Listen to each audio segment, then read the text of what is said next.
Oh, I am going to read from my book, For a Scots Heart Only. It's the third book in the Scottish novels. This is, if I may, this is the first one, and this is the second one. And the premise of the series is it's 7 years after Culloden, and a band of Scotswomen go to London to hunt the lost treasure of Arkaig. Mm. So, like the scene set up on this one, For a Scots Heart Only, is Thomas is a shipbuilder and shipmaster, and he's had a mild flirtation with Mary in the past, and they do business together because he sells her whale bones and baleen, and he is shocked to find her in a brothel in Maison Bedwell in the middle of the night. Um, and so the scene setup is he's escorting her out when they have a most surprising conversation. So here we go. As they reached the entry hall, nearly a dozen noblemen poured into Maison Bedwell, rain spitting at their backsides. They paid the attendant and began shedding greatcoats and hats into the arms of waiting footmen. Miss Fletcher broke away from Thomas and folded her fan, the very polite and very icy version of her, back in place. Thank you, Mr. West. Your assistance was invaluable. It was my pleasure. The Scotswoman was distracted, drifting toward newcomers. Had he been dismissed? Arms crossed, he waited. She circled the crowd, searching for someone. He'd keep her in sight, but he wouldn't follow. Pride, certainly, and he had fair knowledge of her. Miss Fletcher might look like a confection in white silk, but her beauty came with a bite. London's whaling trade was small, and the corset maker had a reputation for being cool and headstrong. She had to be. The business of corsets and stays was largely the province of men, which gave him pause. Miss Fletcher might have come here with a man. He rested his shoulder on the wall. Competition was inevitable. He'd wait and see who it was. The men in the entry were gaping at her, their heads whipping left to right when she passed by. Fools, he muttered, said under his breath. They missed the better part of her, the calluses and scars on her fingers, her blunt nails and red knuckles. Their quizzical glances were an attempt to size her up. He pitied them. Miss Fletcher wasn't of their ilk, her gait too brisk, her gaze too direct, and her nature too focused. Their way of life would bore her to tears, which begged the question, why was she here? His jaw had nearly unhinged when he'd spied her across the gaming room. He'd left a promising game of hazard to see what she was about.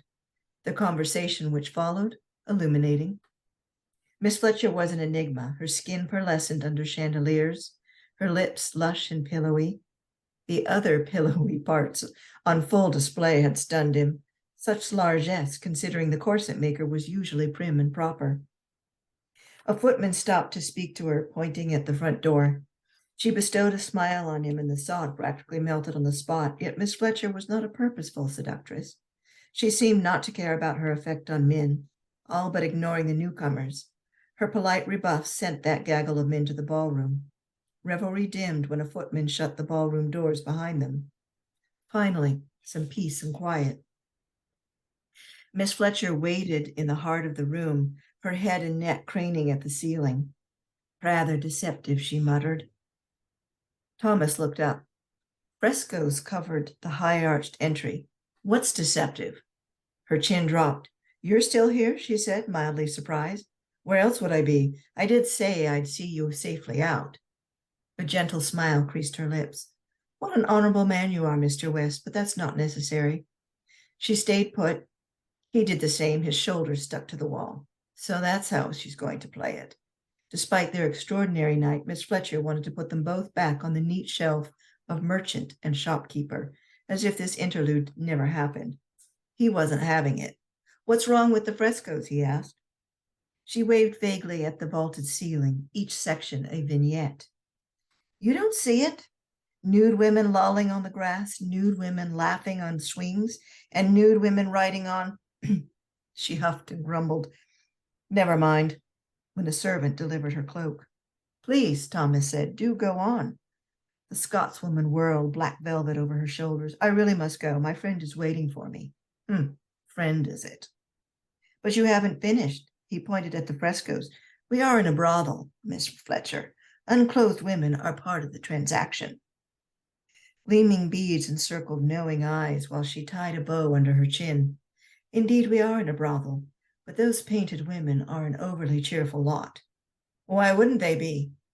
Their cheer is the deceit, she said. Then it's not their nakedness which bothers you. It's their demeanor. Miss Fletcher was migrating closer to him. Her bow finished, a small frown showed above it. He grinned, delighted at having ruffled her feathers. Have I struck an uncomfortable note? He asked. Not quite. He canted his head. Explain yourself. Miss Fletcher studied him as if she played a bigger conversational game and he the unwitting opponent. It is not an appropriate topic of conversation. What about our conversation in the gaming room? He goaded. Was that appropriate? She rewarded him with an amiable smile. Fair logic, Mr. West, but I am trying to be delicate. I don't need delicate. Oh, that's right, she said, drawing near. You have a taste for forthrightness. Most men do. The Scotswoman pinned him with an artful gaze. Then you'll appreciate my indelicate summation that you, like most men, think the sun rises and sets on your John Thomas. He grunted. What a saucy piece. With black velvet draping luscious curves, she made an enchanting picture until her pretty mouth spilled more sacrilege. And like most men, you believe women bask in the glory of your virility. The truth is, most women do not. He tried to be casual, arms crossed and all. Never had a woman complain. Miss Fletcher hooked a finger through a buttonhole on his coat, and a carnal earthquake rocked him. Oh, I'm sure the stars shimmered and the moon shined brighter, she said, teasingly soft. A grin broke despite an effort to quash it. Never said I inspired poetry. Her answering smile told him he'd brought a pistol to a cannon fight. I tried to warn you. Her gentle tug on his coat ran a plumb line hot and fast south of his navel. Bloody hell, this woman would make a monk cry. He was mildly affronted, highly curious, and vexingly aroused. A strange effect. The Scotswoman dissembled him, piece by piece. Yet the more she talked, the more transfixed he was by her and her genteel Edinburgh accent. There was an educated back-of-the-mouth treatment Miss Fletcher gave to her words. Definitely a voice to warm his cockles on a cold winter's night. This was a first, a woman's voice inciting lust. What was next? Worshipping her knees? You sound confident, he said, a touch surly. Her shrug slight, Miss Fletcher let go of his coat. I am. As the only female corset and stage maker in London, women confide in me. Lots of women, and I found their stories remarkably similar. He shifted off the wall, missing her hand on his coat. What do they say? Noise burst from the ballroom. A doe-eyed harlot and a barrel-chested man, his cravat fluttering loose, draped through the entry. A footman scurried from the shadows and shut the ballroom's gilt-trimmed doors as though he could dam revelry's tide. Miss Fletcher watched the footman, raising her hood and hiding her glorious hair. Every day women come and go to my shop. None of them have any idea what others have told me. But mark me, sir, they're honest. About half the women tell me they feign enthusiasm in bed, while others confess to lying limp as yesterday's fish. The number who do find pleasure in the act is quite small, I'm afraid. He could feel a scowl growing. You're telling me most women in London find no pleasure in bed sport? Her answer was a long-suffering exhale. You're a smart man, Mr. West. Do the math. Most of the wives who visit my shop say it's their marital duty. She eyed the frescoes, almost bored. You and I both know for harlots, it's a job. He glanced at the painted ceiling, irritated. Those frolicking women, their smiles were overbright.